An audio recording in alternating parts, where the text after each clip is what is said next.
Right, hi everybody, welcome back to Haunted Hearsay. It is me, Caroline, up in the wilds of Donegal yet again. Hi Ben, he's down Hi, in the city. Dublin So what's City, things yeah. like down in the capital?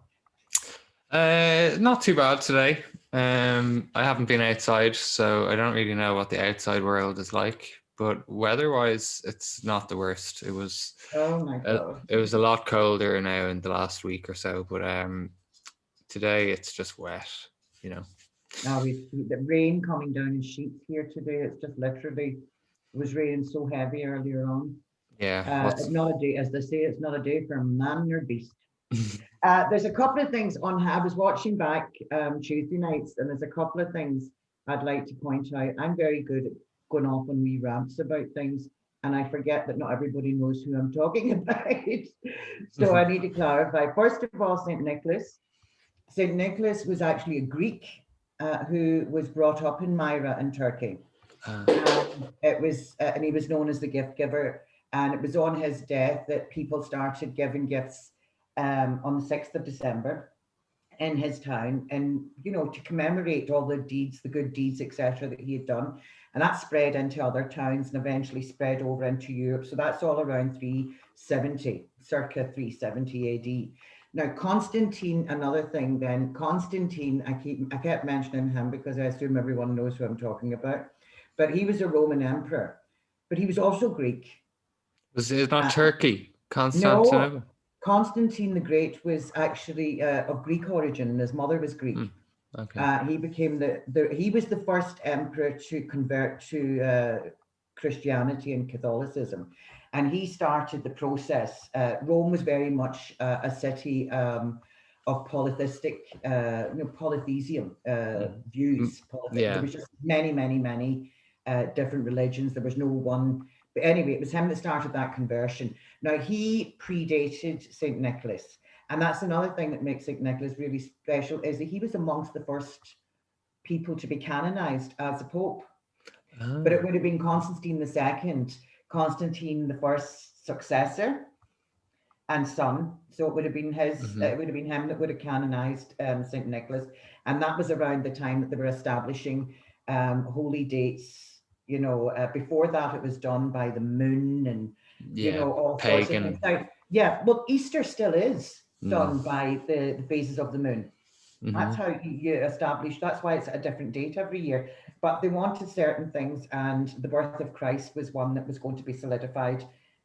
This is what the date is going to be from now on. This is the date that we're going to celebrate it. We don't It's know exactly when he was born, it's but close enough to the solstice, the winter yes, yeah, solstice. but that was the whole idea. He was sort of, people didn't want to, a lot of people didn't want to give up their traditions. Yeah. So what he did is he adapted them into Christianity. So I Hmm. mean, like the 25th of December, nobody knows when Jesus was born, but it is probably around the mid to end December. All children all children born in that last, say, quarter, that those last 3 months of that year, wouldn't Hmm. have been registered until they came to the city and registered them in January in the new year. So that's why you have like little Christmas when it's probably Yeah. closer to the actual date.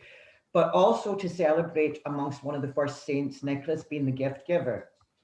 Now, he did it because it was all to do with his belief in God and doing the right thing. And so it was his spirituality.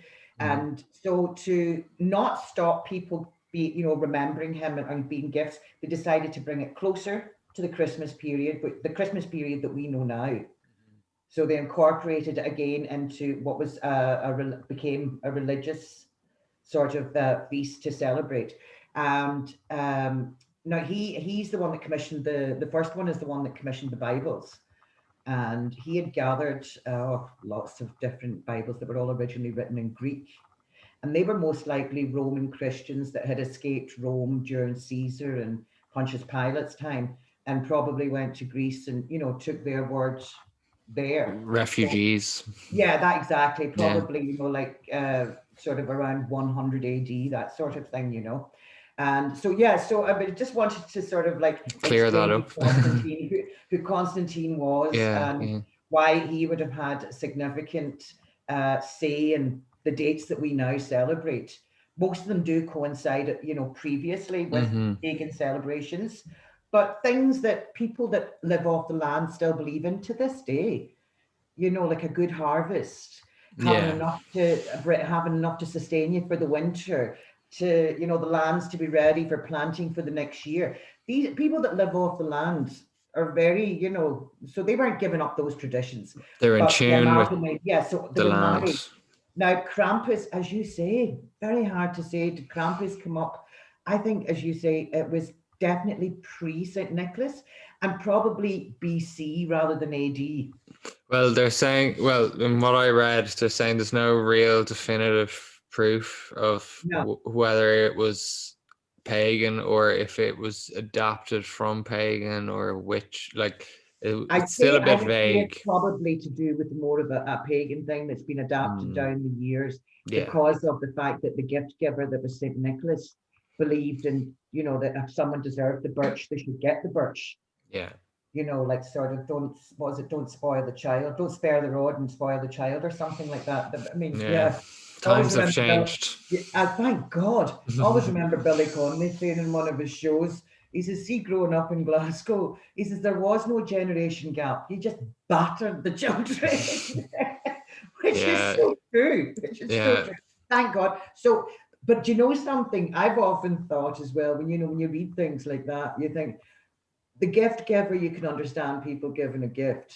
And maybe it was parents at the time that decided, oh, but if a birch turns up at the door, maybe that was Mm. parents that came up with that thing themselves to keep their children in line.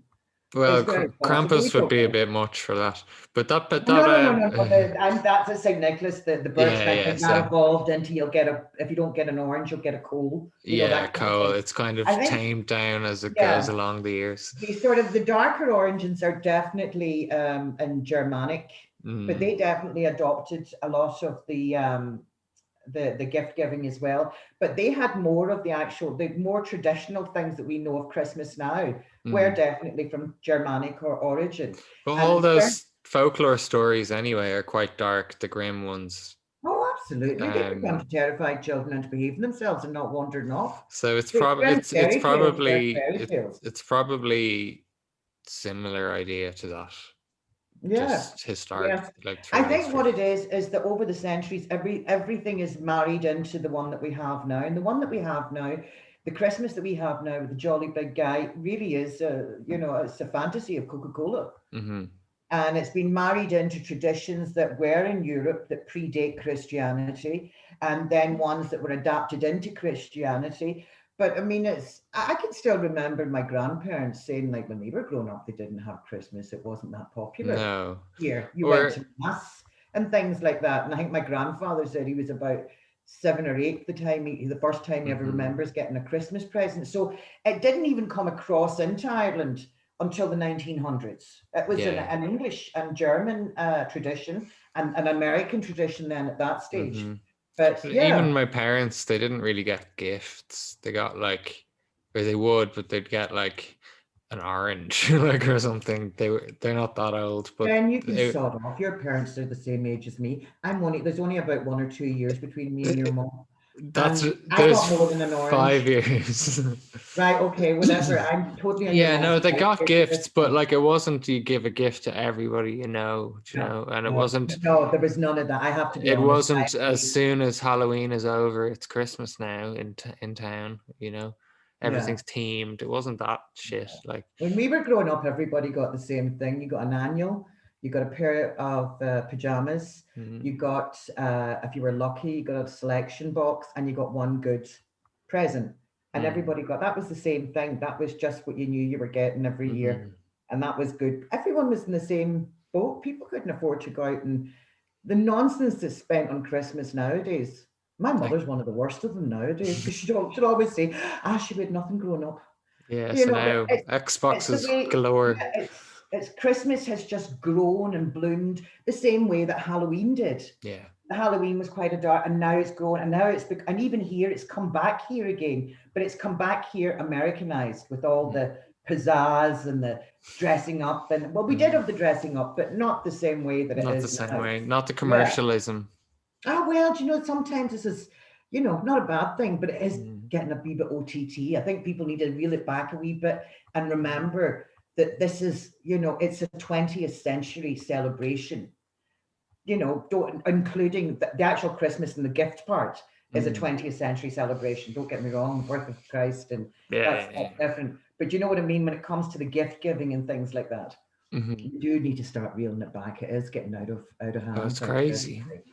Expensive. But yeah. Well, that's the only thing I wanted to cover tonight, is to go back and clarify a few of those things, because I've been watching myself and I realized that I heard myself say something else. It was like 100%, I think. So I've not been paying attention. Oh, well, look, we're not perfect. We never said we were perfect. We're just here for a chat. Just so that everyone knows, it's still a learning process. And we're just here for a chat. Absolutely. But I do want to do a lot more. I don't want it to be as ghoulish between now and Christmas. We've really only got 2 weeks, and Christmas Eve is going to be probably our last one for a week or so until the new year. But we've got loads for the new year. Oh my God, we've got films, we've got clips, we've actually been saving this from Halloween because we wanted it to be a big reveal, as it were. So yeah, we've got loads of interesting stories, but short films, clips. I have nothing to do with the films. That's Ben and Anthony and all the really smart people that I know. So we'll be back next Tuesday. I think you're putting out a story this week, though, aren't you? Yeah, I'll put something out during the week. Yeah. It won't be tonight, so we're sorry about that, but it'll get out. I'll do one too, but I can't promise when this week because I still have presents to wrap. Christmas has gotten in the way. Yeah, I've got 2 Christmas cakes made that I need to get marzipan on. So it'll not be this week. So Ben will have one out this week. I'll be back next Tuesday with Ben. And everyone have a great weekend, and whatever you're doing for Christmas, enjoy it. Right, Ben, thanks. Right. See you later, Caroline. Bye. See you, everybody.